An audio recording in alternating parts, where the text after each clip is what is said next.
I saw the doors closed, so I think that's my cue that we can get going. I'm Terry Thornton. I'm Curator of Education here at the Modern, and it's very much my pleasure to welcome you to Tuesday evenings at the Modern. It's really nice to be back. This is the beginning of our new season for spring 2022. Tuesday evenings is a long-running presentation series that happens each spring and fall here at the Modern, free and open to the public. I think many of you are aware, but in case any of you aren't, I'd like to invite you back next week to hear from the artist Vincent Valdez, whose large-scale drawings that I believe go under kind of the umbrella title of Made Men they recently entered the museum's permanent collection, and they can currently be seen actually in the new installation of the permanent collection that is complete on the second floor. So I invite you to come back early and check those out if you haven't already.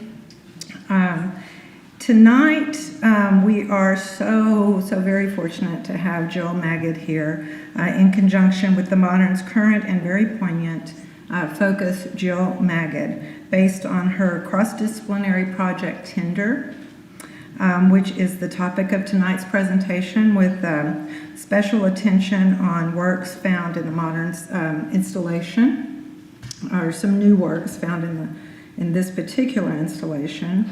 I hope you've already had some time to spend with the exhibition that opened on January 21st, but if not yet, there is still time because it doesn't close until March 20th. In true Jill Magid form, it is a very ambitious project, layered and beautifully presented. I was just having a conversation with some of you about that very thing. I am going to place a bet that if you haven't seen it, you're going to want to see it more than once. So just go ahead and map out the time. Jill is an internationally recognized artist, writer, and filmmaker based in Brooklyn. Her first feature-length film, The Proposal, premiered at Tribeca Film Festival in 2018 and received numerous festival awards. She is the recipient of a 2021 Guggenheim Fellowship, a 2021 VIA Art Fund grant, a 2020 Creative Time Artist Commission, and the 2017 Calder Prize. Recent solo shows include an exhibition at the Centre Pompidou in Paris, and related to the Modern show, Tinder Balance at the Renaissance Society in Chicago, and Tinder, a project for Creative Time Public Art Commission, as well as exhibitions at the University Museum of Contemporary Art in Mexico City, Tate Modern, London, Whitney Museum of American Art, Berkeley Museum of Art, Tate Liverpool, and a favorite for what it says about Jill's practice, the Security and Intelligence Agency of the Netherlands. Jill is represented by Labor in Mexico City, which is a gallery working with artists whose creative processes are based on long-term investigations. To that end, the gallery notes in a longer description of the artist that Jill Magid has trained as a spy, a police officer, and a journalist, ... It was on Labor's site that I found this very apt observation by the curator Chrissy Isles of the Whitney Museum of American Art.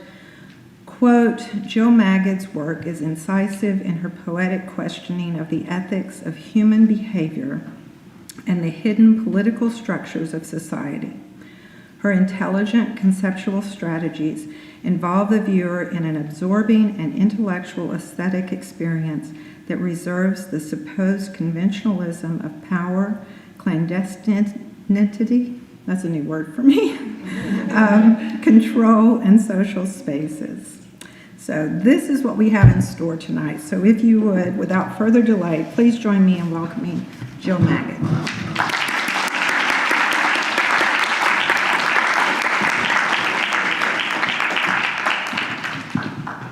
Hi everyone, thanks for coming, and I want to thank Terry for the lovely introduction and Allison Hurst for curating the show in the museum, and my gallerist Pamela from coming in from Mexico. So I'm going to speak about the Tender project, but also contextualize that project within some of my other works. I'm really interested in power and individual agency in relationship to power.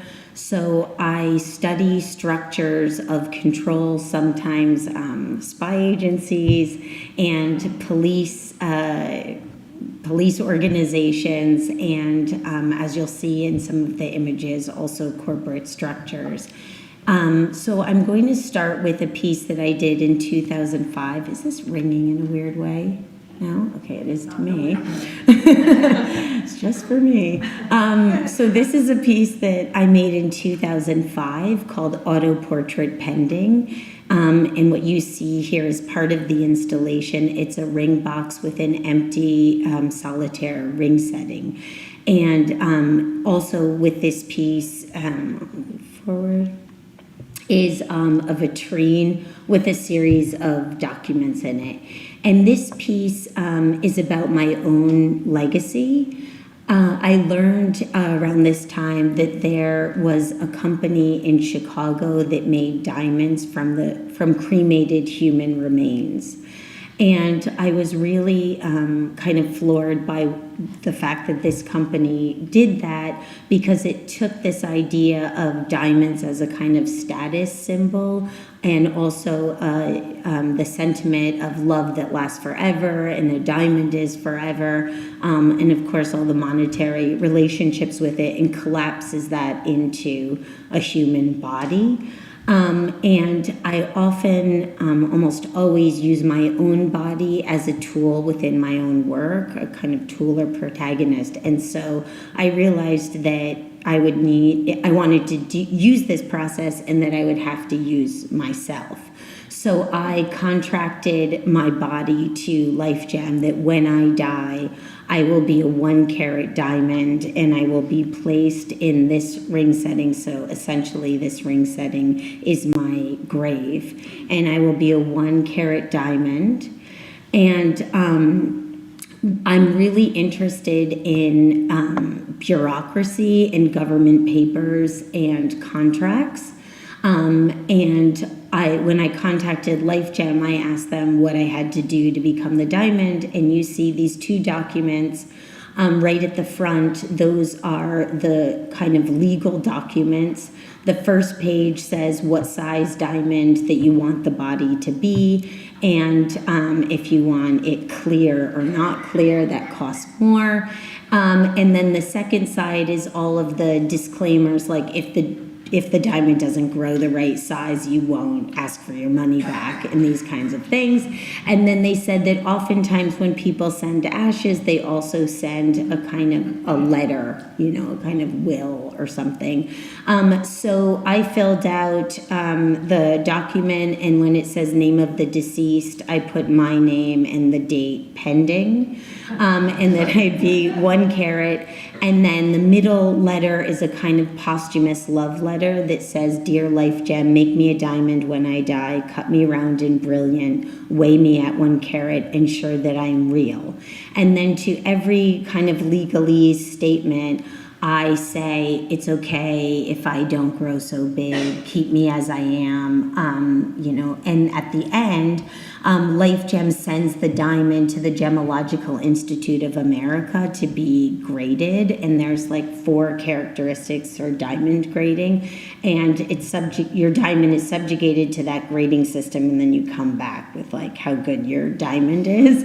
And then the last document is more about moving it into the art world, that is called the beneficiary contract. And so whoever buys the ring, ideally an institution, they promise to always put the ring under light and to treat the conditions of the ring. So I show that because it kind of nicely embodies some of the things in my practice, the kind of letter writing, the epistolary structure, and also the insertion of something intimate into something more of legalese.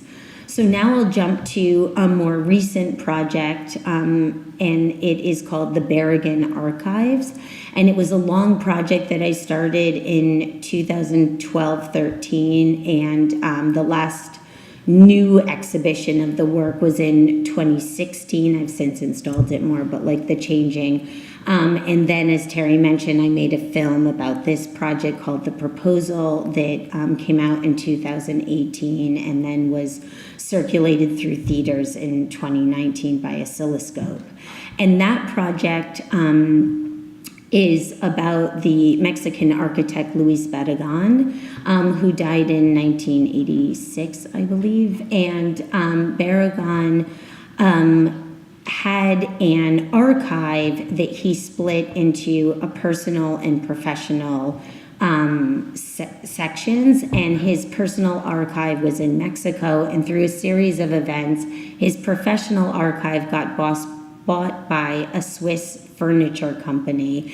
And after it was purchased, the corporation called Vitra, which is very much involved with intellectual property rights and reproduction, put a copyright on all of the images of Berrigan's work and own the reproductions of the buildings, even though they don't own the buildings. And so I was really interested in what happens to an artist's legacy when it is bought by a corporation and very tightly controlled legally, and how does that legacy continue and grow, and how do people participate in it when legally they have a lot of challenges to do so. So this neon piece toggles between two sides of Berrigan with an accent, the man and the architect, and Berrigan with the restricted, and that's how Vitra trademarked Berrigan's name without the accent. So it's toggling between the man and the corporate identity. And through that project, I was looking at different ways to present Berrigan's work, to challenge the legal problematics around representation. So as I said, when Vitra bought Berrigan's work, they bought all the rights to his images.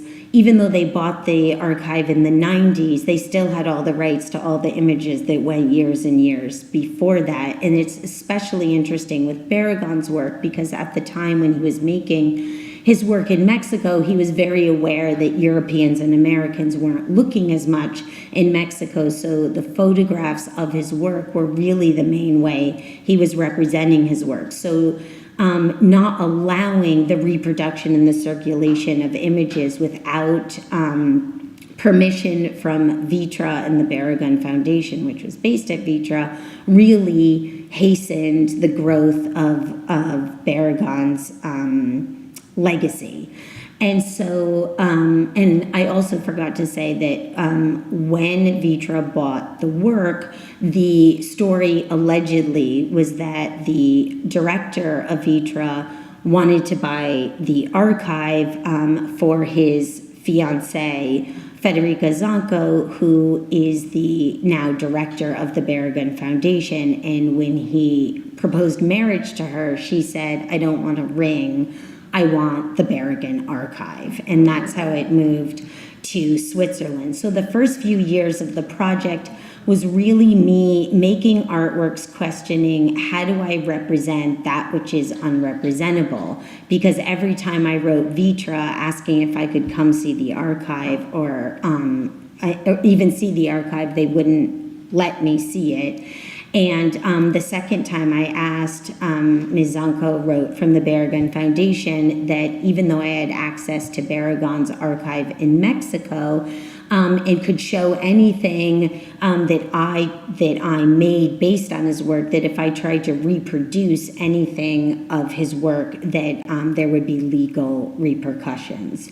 So that kind of became the structure for me. Okay, if I can't reproduce legally anything they own, how can I make sculptures that almost infringe on copyright, but if they sued me, I'd probably win. So I worked with a bunch of lawyers and came up with this form of the book. That's Vitra's publication of berrigan's work, and on the front of it is a very famous photograph of El Bebedero, a fountain by Berrigan. And because I couldn't reproduce the photograph, I learned that once a book is published, if there's photos in it, you can show those photos because they've already gotten approval. So I brought the book and a whole series of books to my framer, and I said, I want you to frame this photograph, but just pretend it's not attached to a book. So the frame is drilled right through the book, and then the sculptural form of the book hanging out the side. What I love is people are like, why is the book framed? And then it leads to these questions of how do you access things that are legally prevented. And so I made a show at Art in General in 2013 that in one of my letters to Zonko, when I asked her to collaborate with me, and that she could show things from berrigan's archive and I would show pieces that I made based on his personal archive, and I got the threatening letter back. These were all the different ways that I tried to get around or provoke those constraints of what was legal. So this object in the front is called a fasci stole, and berrigan, the kind of beauty of berrigan actually is that unlike Vitra, berrigan had no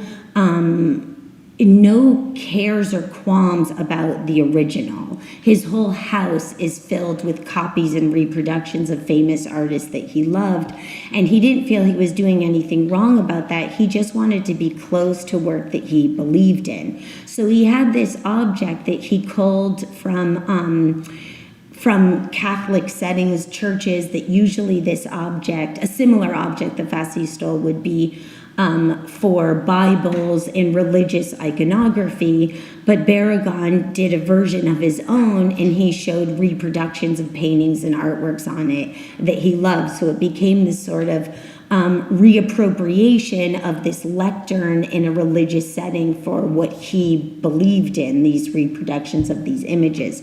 So I reproduced berrigan's fasci stole, and in the United States, because of fair use, you can copy design as long as you don't claim it's yours. So if I just say this is the fasci stole after Luis Berrigan, that's legal. And then I got permission for those photos of Berrigan's work from the Mexican owner, so I was allowed to do that.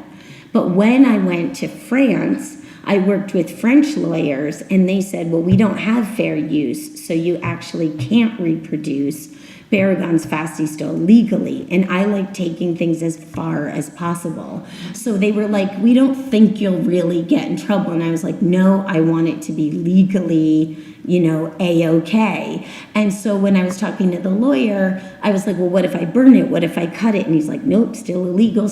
And he's like, the thing is, you can show it, but you can't show it. And I was like if I put a blanket over it? And he was like, that's legal. So every time the piece is shown outside of a country with fair use, these moving blankets are put over the form, and this whole project was acquired recently by the Pompidou, so it's going to have a blanket on it for the rest of its life. But the photographs are legally permissible, so they're on the outside of the blanket. And similarly, my epistolary relationship with Federica, I always wrote her by hand, and she always responded in emails. And the lawyer said to me, you can't reproduce her letters. He's like, but you could just have your email open to that. email. And so the iPad is open to my email, and legally you're not allowed to show a whole email, but it doesn't say how much of the email you can't show. So there's just like a random piece of black tape over some of the words, and that's legal.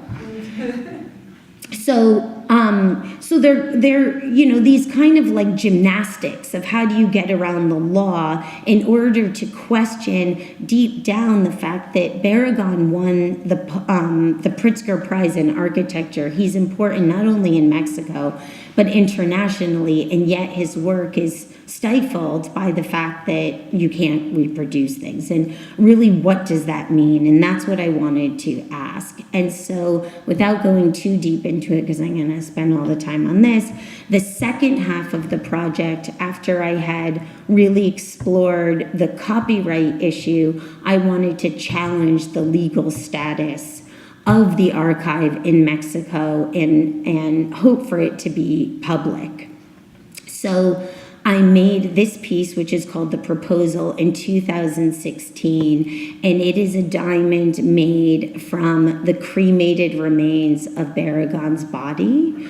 And I got permission from the Mexican Congress and berrigan's family to use portions of his ashes that are buried in Guadalajara in the National Monument to create the ring that, if you recall, the story was that the Vitra Foundation acquired berrigan's archive in lieu of an engagement ring. So I thought maybe I can challenge the status of the archive and make it public by proposing to offer the ring that was negated at the time of its acquisition and offer the body for the body of work. And I proposed this ring to Zanco in 2016 in Zurich.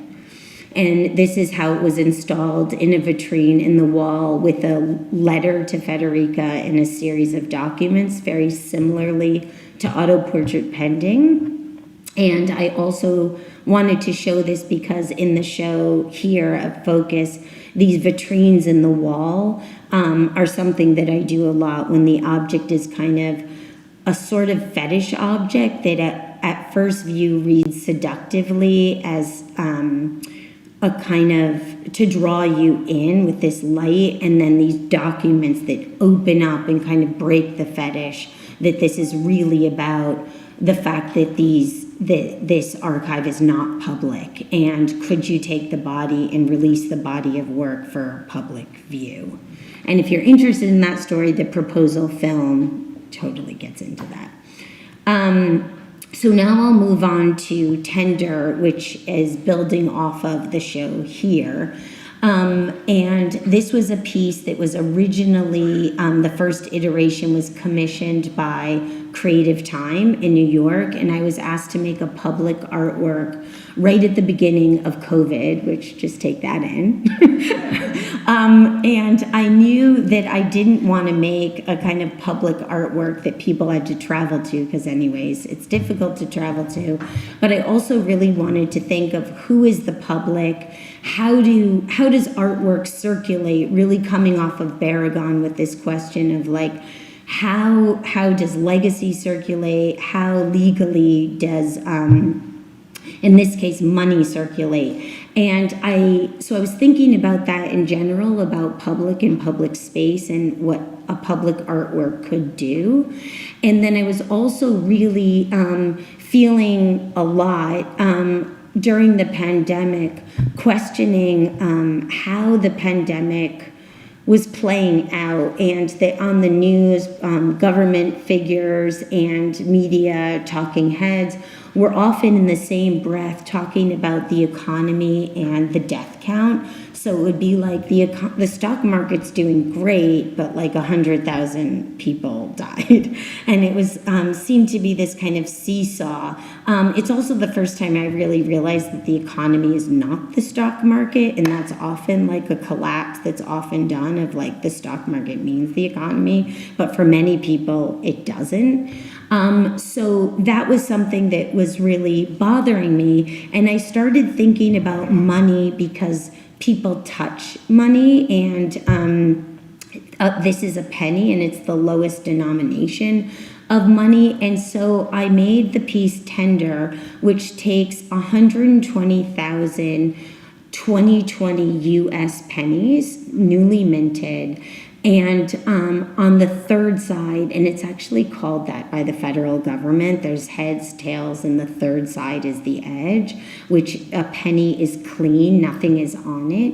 And I laser engraved the phrase, "The body was already so fragile." And it's a phrase that I found that really exemplified this tension I was talking about between the human body and value and the economic body. And it was talked about in a New Yorker article. I don't have my notes in front of me, so I'm going to kind of kill the phrase. But basically, it was a New Yorker article in which the writer was talking about how 2008 was a kind of heart attack for the economy, and it almost killed the economy, but it was kind of patched up. But then when the pandemic came, all the Band-Aids got pulled off, and it was like we became a kind of failed state. And so he says that when the pandemic hit, the body was already so fragile and moved on. And I liked that kind of pregnant space in between. And I also think about pennies. I mean, they are a kind of national monument. They're commissioned by the government. They're small monuments. And so the text of it, is on one side, "In God We Trust," and this showing on the other side of tails the union and how everyone is represented, but yet I think we know that a lot of people aren't represented. So I really wanted to think about that. And the reason why there's 120,000 pennies is because 120,000 pennies is $1,200, which is one stimulus check provided by the federal government for the CARES Act. And I wanted to show this slide because it was really meaningful for me when I was thinking about making the artwork and how to, I knew that I wanted to use money somehow, and I went to the Morgan Library and saw these ancient seals that were made like 1,000 years ago, and they were the kind of seals that, people would roll into clay or wax for their signatures. And they were kind of a personal talisman. And it's not this one, but one of the seals really moved me because it said that the seal carver had drawn a pictogram to try to represent all of society. So it had like all these tiers of the hierarchy of power down to the common working person. And I just loved the kind of impossible ambition of trying to get a whole societal structure on a tiny little bead. And so that's when I was like, I wonder if you could shrink that and engrave something just on the edge of a coin. And now I know that you can. So that was the little bead that inspired it. And then it was really important to me, like all of my work is thinking about how do these things that I'm working with normally circulate. So with berrigan, how do images of an artist's legacy normally circulate, right? Anyone who wants them can access them and use them, and that's how we talk about it. And with money, like, I didn't realize that I knew very little about how money just appeared in your wallet. And so I got very close with a senior person at the Mint. I kind of always have someone inside who's helping me and explained to me when I was like, look, Patrick, I'm really embarrassed. I don't really know how money comes to being. And he's like, just so you know, I gave a PowerPoint to the White House this morning about the very same thing. And so, I learned that money goes, the Mint makes the money, but that's all it does. It doesn't like decide on its value. That's the Federal Reserve. And that for money to get to a bodega, it goes through this long network of armored car carriers and distribution centers, and then finally down to the banks and circulating. And I wanted my tender pennies to go straight into the economy through bodegas, because I was thinking about that. It was a New York project, and bodegas were considered essential spaces, and they were open 24 hours. And the great thing about bodegas is that they're in all neighborhoods of all kind of economic standings. They're everywhere. Everyone has a local bodega, and everyone was using it. But they were also calling everyone who worked there these essential workers, but they were the ones who sometimes weren't even getting the CARES Act checks, because the majority of people who own and run bodegas are immigrants, and oftentimes illegal immigrants. So I collaborated with Brink's Armored Car and disseminated the pennies all through New York through bodegas. And this is just a tweet that I loved so much by AOC. I think it speaks for itself when stage capitalism takes a selfie. And then after the public art project, I had an invitation to do a show at the Renaissance Society in Chicago, and the pandemic was kind of in its middle stages, and I was thinking a lot about after that intense moment of the pandemic, when we were scared to touch anything and scared to touch money, about different ways of circulation. And so I made a series of works. Many of them are on view here at the museum as well, about different speeds of circulation or obstacles that hit in circulation. And so I made a film, which is on the other side of this wall and also installed here at the Modern, called Tender Balance.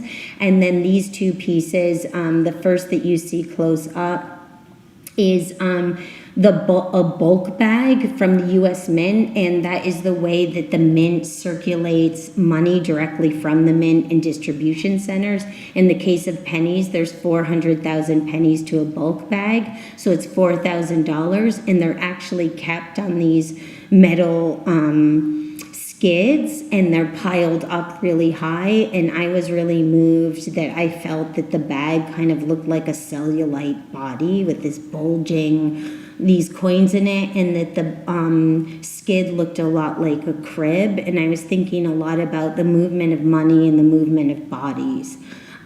So that is the remaining pennies from the 400,000 of the 120,000 that circulated, and these I held back from circulation like this body. And the U.S. Mint loaned me the bag and the skid. So I like that it's kind of like in this held back moment from circulation. And then, so that's the bag. And here you see the bag installed at the Modern.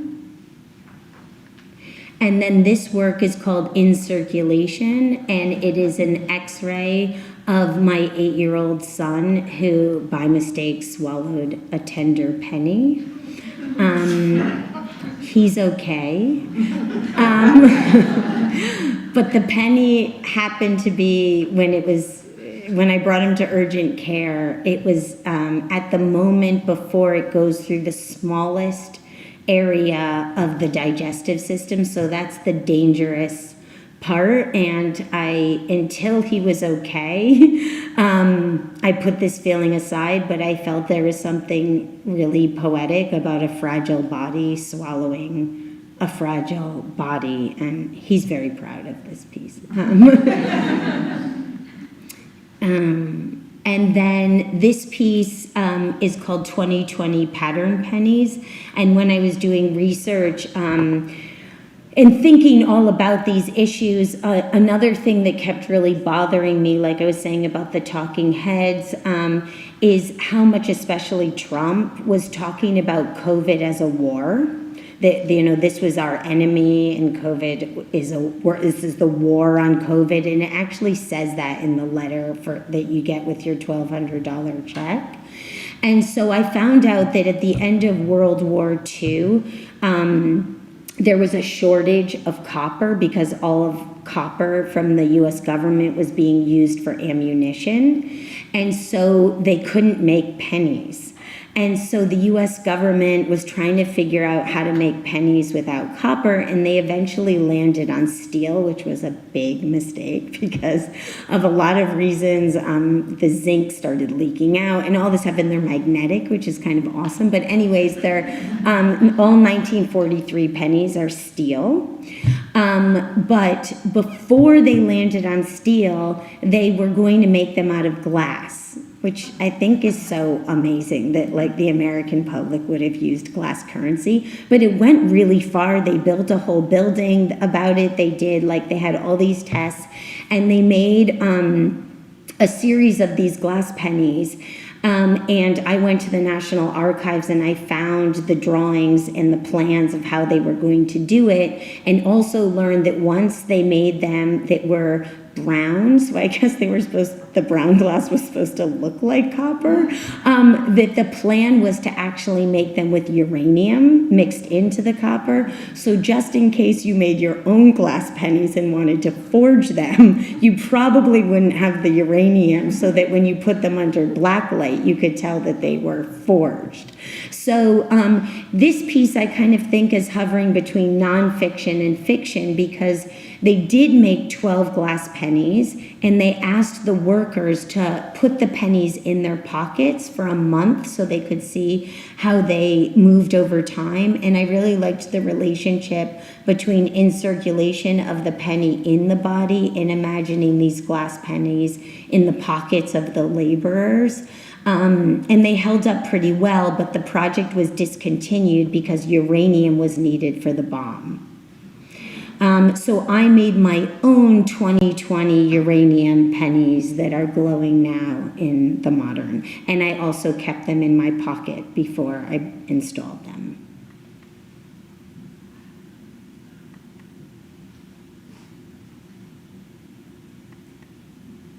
So this is a still of the film Tender Balance installed at the Wren.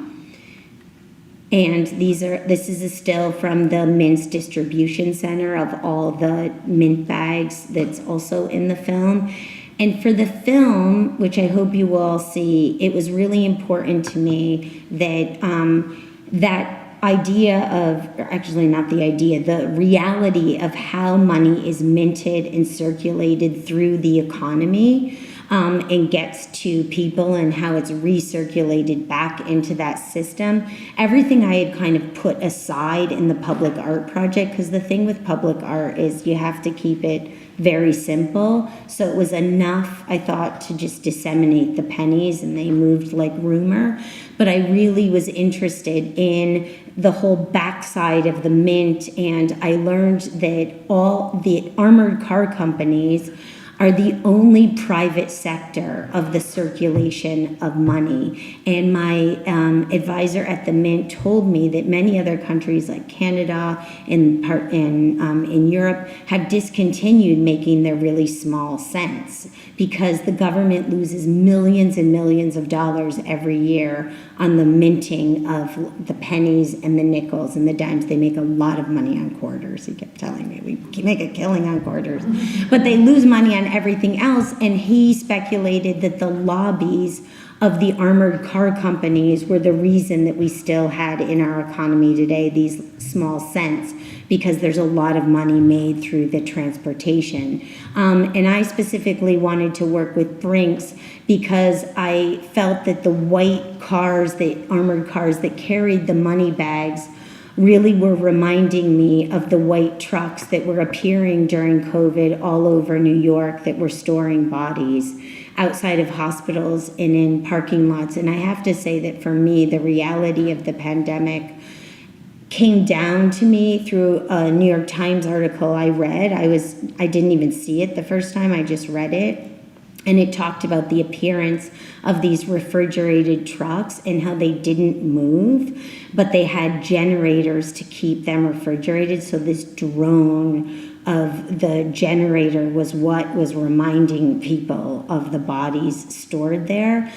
So this, as I said with the other works, this idea of the movement of money and the circulation of money, and then this stopping of circulation. And this was also during the coin shortage, which I think is still going on, which, by the way, it's not a coin shortage. They've made even more coins than they need.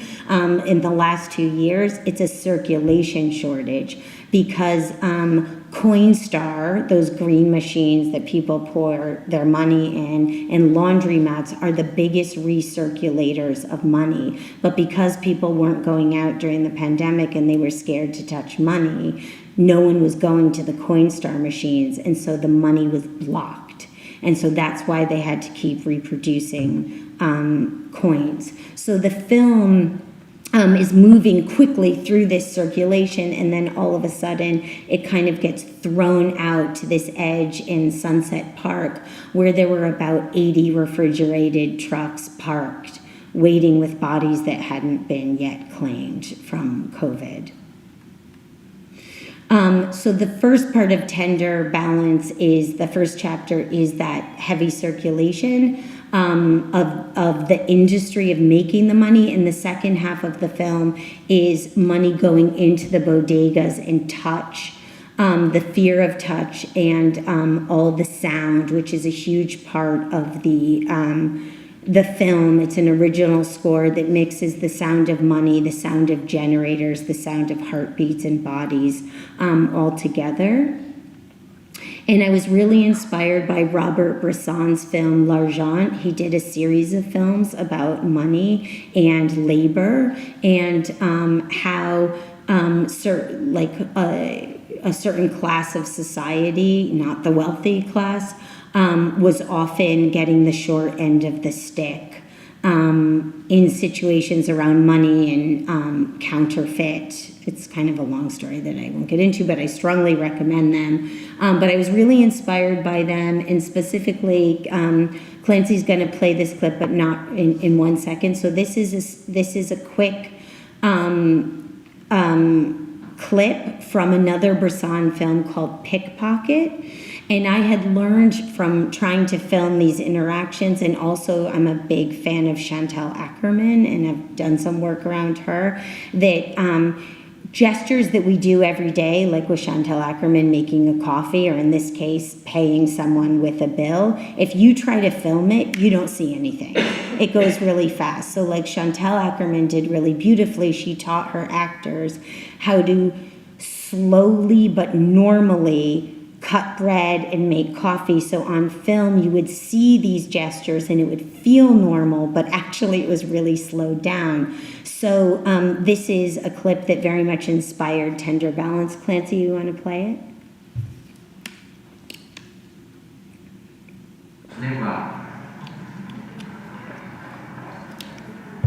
This is the pickpocket learning tricks.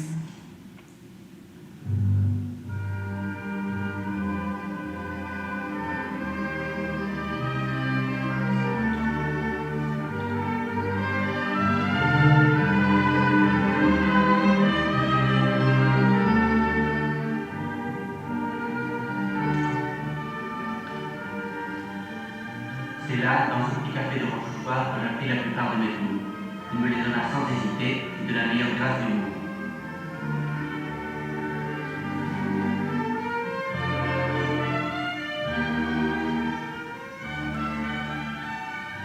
So it was that beautiful choreography of the hands that we can stop.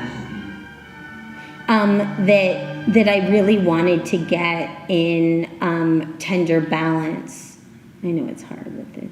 Hold on. So I really wanted to get those interactions. So in the film, when you watch it, there's interactions that I caught at the bodega counters, and then I also hired dancers and magicians who specifically knew how to use their hands to do these transactions, so that you would see that in the film and really feel touch.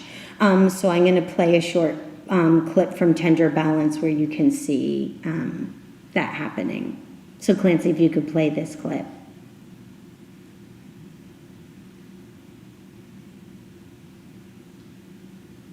And there's sound. Not that sound.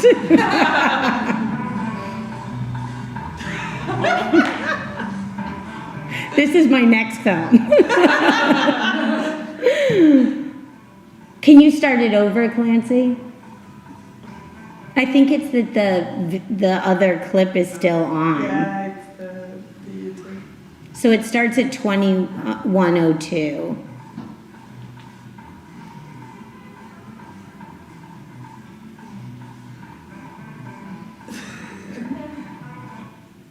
You always need one of those just to wake you all up, right?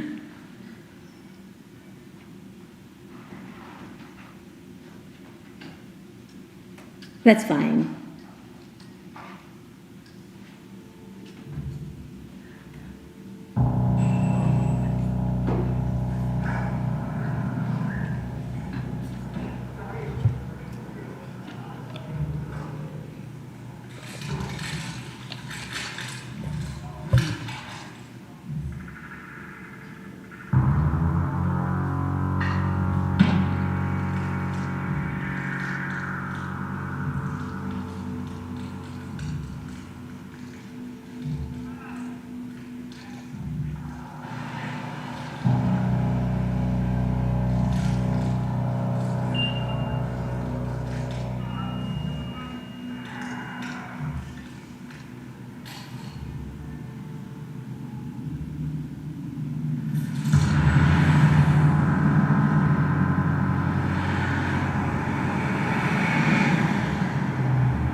Okay, thanks, Clancy.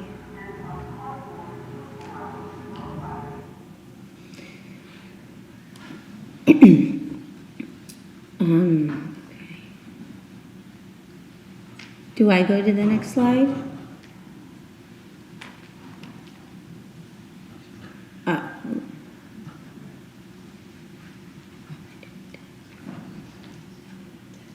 Okay. So the film, the soundtrack is really important, and all those feelings of that movement of the loud sounds in the first one of industry and money production down to these small handheld interactions. So in the show at the Modern, I wanted to expand upon what I had done at the Wren and at Tender, and I started thinking even more about bodegas and the transactions that happened in the bodegas. And I installed one of the boxes of the Tender pennies, $25 worth of pennies, that has been removed from circulation to be an art object rather than a circulation of money. And somewhere in between on this granite that's like a pedestal but also rounded like a bodega counter. And I had that in the center of this space, and I wanted to think more about like who are these essential laborers? What is labor? And oh, sorry, also before I get into that, so this is a video that, again, thinking about circulation and like the berrigan archives and how do images circulate, and I was interested in how the tender pennies started circulating within culture, as which was different than just circulating into the economy through the bodegas. And so this is a video that's on Coin Moscow. Maybe it's canceled now because what's going on, but so this there's, when you start researching money, there's like a lot of interesting subcultures about money, and there was a whole website about opening coin rolls without damaging the wrapper. So this is called How to Open a Tender Penny Without Damaging the Wrapper. It's on YouTube. It's on coinmoscow.com. Clancy, do you want to play just a bit of it? Hi everyone. Today I got hold of a very interesting roll of pennies, 1-cent coins, and it is pennies 2020, and it's called tender pennies. Their circulation is only 120,000 pieces, and I would like to open this roll since I want to keep the package intact. I would like to open this roll without damaging the wrapper, so I'm going to show you how it is done, so you can actually unroll this coin roll without damaging this gentle paper. You can unroll it and roll it back in, and I will show you exactly how you do it. The way they package the roll, they just take this edge of the paper and just roll it in multiple times in a tight So roll. she's pretty awesome and compelling, but I'm going to let you watch it on the it's on the museum website as well as on coinmoscow.com, because I want to talk about the next room. So again, I'm really interested in how that ended up circulating culturally. People started selling the pennies on eBay, so it was this really interesting thing about the circulation of money through culture as well as the economy. And then when I was thinking about installing the tender rolls, I've been really focused and interested on this book called the Federal Register. It is published daily by the U.S. government every day, Monday through Friday, except holidays, since 1937. And it's meant for all of you citizens to comment on rules and laws before they're passed, even though you've probably never heard of it. So it's probably the most democratic book I've ever heard about, but it's very widely underused. So what's printed in it is rules, proposed rules in presidential documents. And on the side of each book is the date it was published. So it's kind of like an Ankara installation when you see it in a library stand. And I got really interested in the section of presidential papers called the presidential proclamations. And basically a presidential proclamation is when a president wants to feature something he thinks is important, and kind of symbolically writes a proclamation and publishes it in the Federal Register. And oftentimes some of them are that presidents choose a national holiday that they want to promote. So Labor Day has existed for years and years and years, but it was never proclaimed until President Obama proclaimed Labor Day in 2009 in relation to the 2008 financial crash. And ever since then, all the presidents since have every year proclaimed Labor Day. So I took the last two Labor Day proclamations from Trump and Biden that talks about essential workers and the CARES Act and the pandemic, and I wanted, instead of writing a call and response directly with it, I wanted to use my own body and labor it. So I drew them bigger than life, and made them almost like time codes of my labor, writing about their ideas of labor. And so on the margins of each of these proclamations, every hour that I work to draw is in the margins and then signed next to their signatures. And on, so here you can see a detail of the drawings with the markings. And on the edges of the frames, I treated them like the books, the Federal Register, with the dates of publication. And in front of them, I was inspired by the facades of bodegas that are ubiquitous all over New York, that have these tiers and tiers of bodega flowers that really started moving me during the pandemic. I learned from Central Market here that people used to buy these kind of flowers for gifts, but during the pandemic started buying flowers for themselves. And I had noticed them more and more for their sculptural qualities, but also for the fact that they're so cheap. And realizing all the labor that goes into getting these flowers so cheaply in front of the bodega, and that also agriculture was deemed essential. So when the flower market was about to die, and then when agriculture was deemed essential, the the industry came back. And so they became a kind of essential good. And I love the flowers for their bittersweet quality, for the fact that they're ephemeral, for the fact that they're cut so they hover between life and death. And wanted to recontextualize those flowers in the museum. So I worked with Central Market, and actually the people who run some farms in Ecuador came out here and showed us the bouquets that they provided for Central Market, and basically recontextualized the tiers of the bodega flowers or supermarket flowers within the space. So it becomes this kind of facade through which you enter into the space of labor and circulation. And currently in my studio, I'm thinking more and more about the flower industry and taste making and how value is put on top of flowers. So this is a book written by the Flower Association of America, the head of it, and there's a whole system, just like diamonds, of how you grade and value flowers that have to do with stem strength, stem deviation, flower diameter, all these things. So it's just like the 4 C's of diamonds.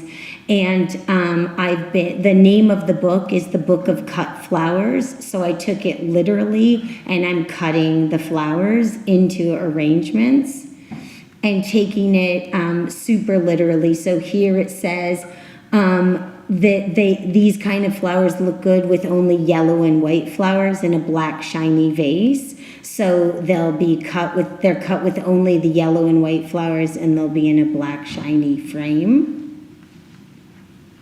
And lastly, I wanted to just say again how flowers have been used throughout my work in a similar way that diamonds have. This was another example in the berrigan project of recontextualizing an existing flower installation. So this is a picture of a tapete de flores that I saw in a cemetery in Mexico City on the Day of the Dead. It's made every year in the cemetery at the Day of the Dead. And the tapete de flores is fabricated with real flowers, marigolds on the top, and artificial flowers.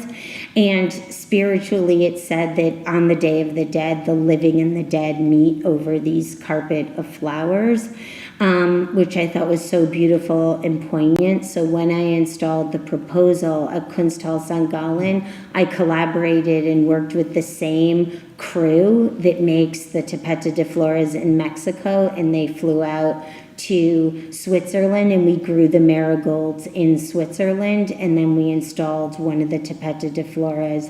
So when you first entered the gallery, that's what you would see and smell before you entered the rest of the exhibition, in a kind of similar way at the Modern. That's it. Thank you all.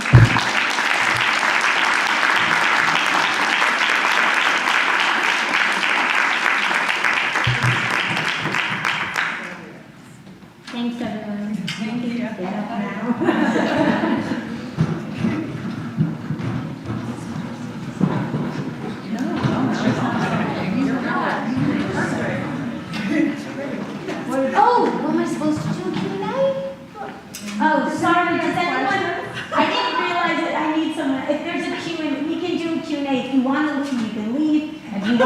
questions, you can ask questions as you want. I thought Terry would say that. I'm just kidding.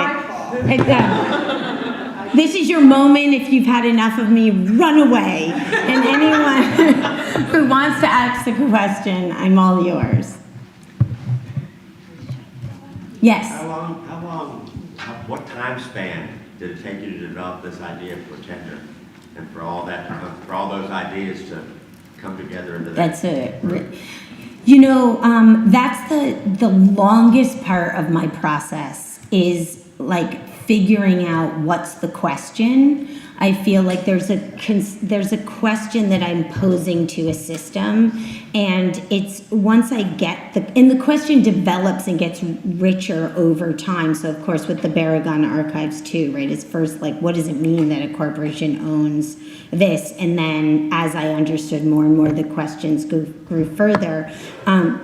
It took a while in that I would say the thing I came to more quickly was that I wanted to engrave the edge of a penny, and that I wanted it to somehow encapsulate that tension between the value of money and the value of human lives. And I had like a book of phrases that I wrote, that I culled from other places, and I just had such a hard time getting that quote right. And then when I was reading The New Yorker, and it was that phrase in the middle, but the body was already so fragile, it was like I knew. But I run, that's a big part of my practice, so I work really hard, and then I like run and run and run and run. And so it was the course of running that the phrase just stayed with me. And then it was about the way more fun questions, which is like, how do you do this? Because I knew that you had to be able to engrave something really small, because I forgot to say that the diamond itself in the berrigan piece is micro laser engraved inside the diamond with the phrase, I'm wholeheartedly yours. I don't know how they do it, but they do it. And also on rings, oftentimes you have engravings like on the ring itself. So it became like, how do you do it? And then how do I get brinks? It became more logistic once the concept was concretized, but they take a while to get there. Looking at the process in the video where I saw all those pennies stacked together and it putting the edge of the edge. Yeah. You see the writing on the things, holding it together and everything else. How long did it take long to months and months for the guy to laser engrave them all. Yeah, we had to build a special jig. It's really beautiful. First we had a single penny in the jig, and it was really complicated because over time, less and less copper is actually in a penny. It's just now a thin coat and inside. So at the beginning, when my guy was trying to laser engrave them, they were exploding. And he was like, I think you got fake pennies. And I was like, no, they're really like this. They used to be solid. And when you go back, this is something I'm working on now, so I'll try to keep that short. But when you go back in time, the face value of money was exactly the value of the money. So money was gold, and if it was 2.5 kilograms of gold, that is what it was worth. So it was the same thing. Do you know what I mean? And one really beautiful thing in art history, in churches were banks a lot of times, and there was a thing where they would get gold coins and melt the gold coins in gild artworks, and then sometimes when they were done with the artworks, they'd melt the artwork back into money. So money was literally moving between art and finance, which was just like so exciting to me. Yeah. I would just like to say first that I'm an admirer of your whole philosophy and your work and your process. But aside from that, is your future work, is it based on the works of berrigan or tender bodies, or are you leaning towards something new? All my projects, they have a kind of beginning and sort of end, and it's not like hard off. Sometimes it is, like with Evidence Locker, a piece I did that was about video surveillance, there was like a specific amount of time where I could be in a city and collect the footage and leave. So there's a beginning and an ending. Berrigan is like in a way still going on because the ring is a gift, and as long as Federica's alive, she can accept it, and if she does, that sets off a whole series of negotiations between museums in Mexico and the Berrigan Foundation of how to make that archive public so that could grow into something else. But it's kind of in this pregnant pause. But those ideas of circulation and how we treat bodies is something that, like why I started with auto portrait pending, is something I've been interested in, and I assume I'll continue to be interested in. It just manifests in different ways. So currently I'm working on some projects that have nothing to do specifically. You wouldn't put them under the umbrella of either. But I certainly wouldn't be making them if I hadn't made these projects. So it's kind of like, I like to now think of, because I'm not 20 anymore, I like to think of like one's life's work as kind of asking the same questions from different perspectives and different angles. And it's interesting to just see how that will manifest. Thank you. Are the pennies in circulation? Yeah. Okay. I was trying to decide if they were a prop for the video or actually. No. And in the video, a lot of the money in it is not tender pennies, because in that version of the film, which was also, I'm not in the film except for 1 second at the end. You can like see bangs over an aisle. But when I was first filming it, I was in it a lot more, and I edited myself out because I realized that I wanted pennies to be the protagonists and not me. And I've realized in my work, my visibility and invisibility is something that kind of happens if you follow the work. I go in and out of being in front of a camera and behind it, or visible or invisible. But all of the 120,000 pennies are in circulation, and then some were pulled out to be in the tender box, to stand as a kind of imaginary of the project. So it's not meant to circulate, but in a way it does circulate as an artwork then. So there's like a different valuation around it. Do you have an idea of how far they may have traveled? Oh, I get letters from people everywhere. Are they worth more than a million?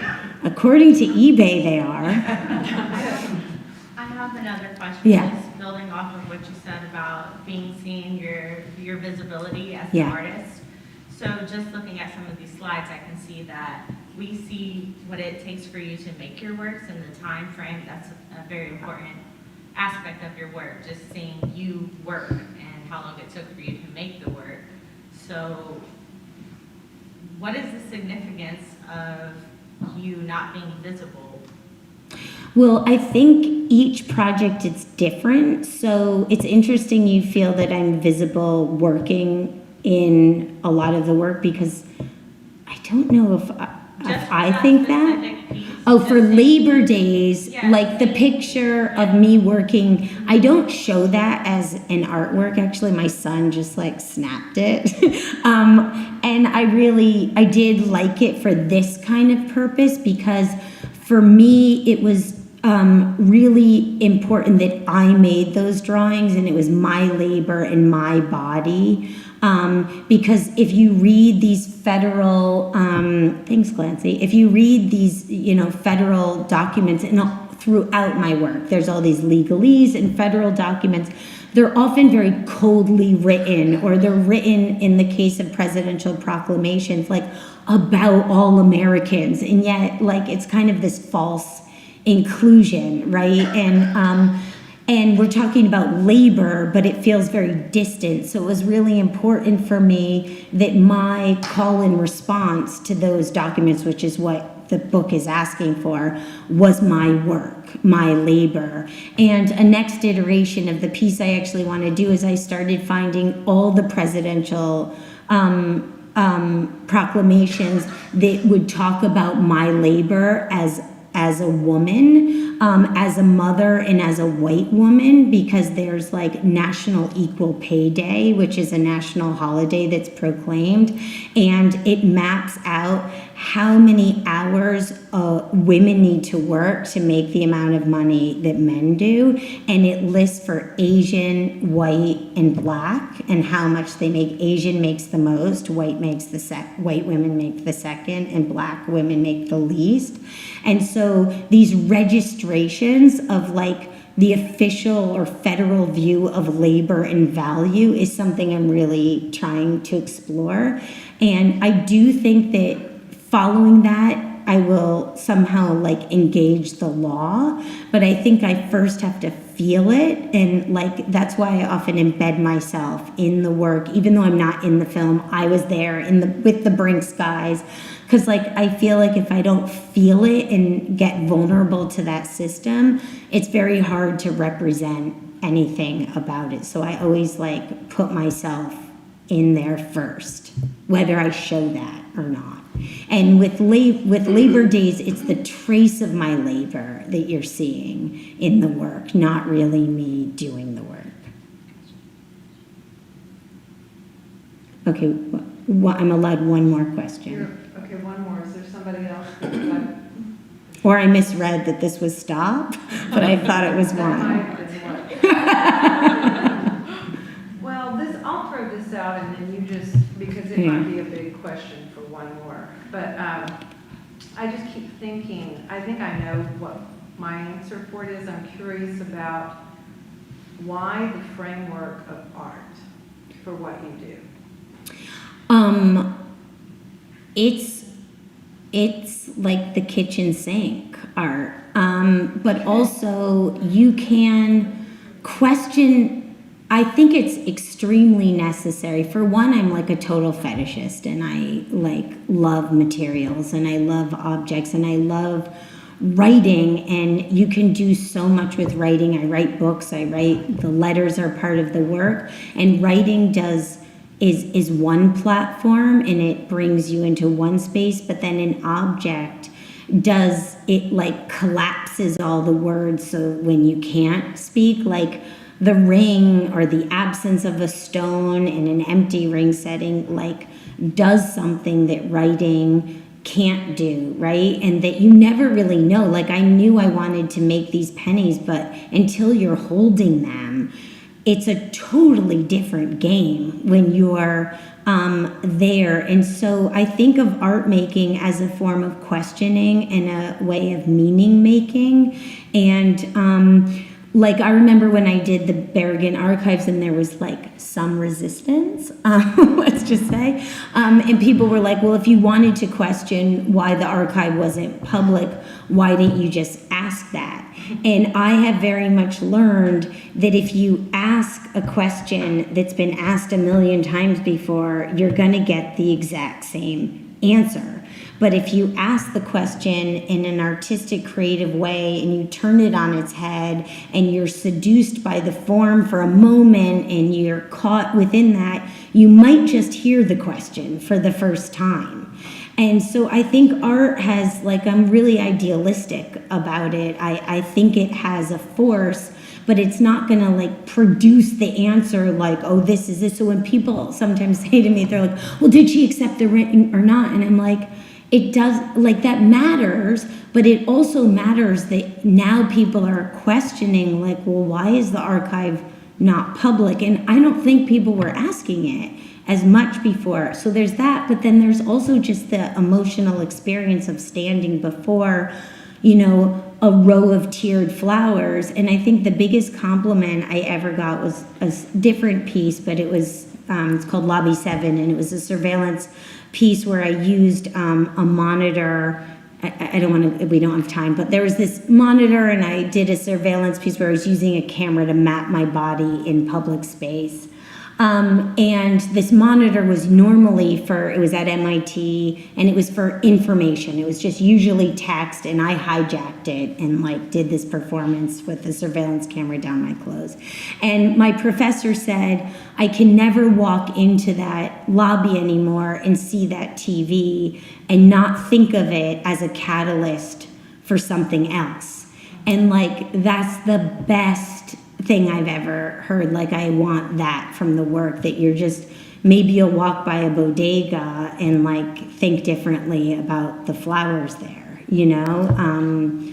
And I don't know if economics does that in the same way. Thank you. Thank you.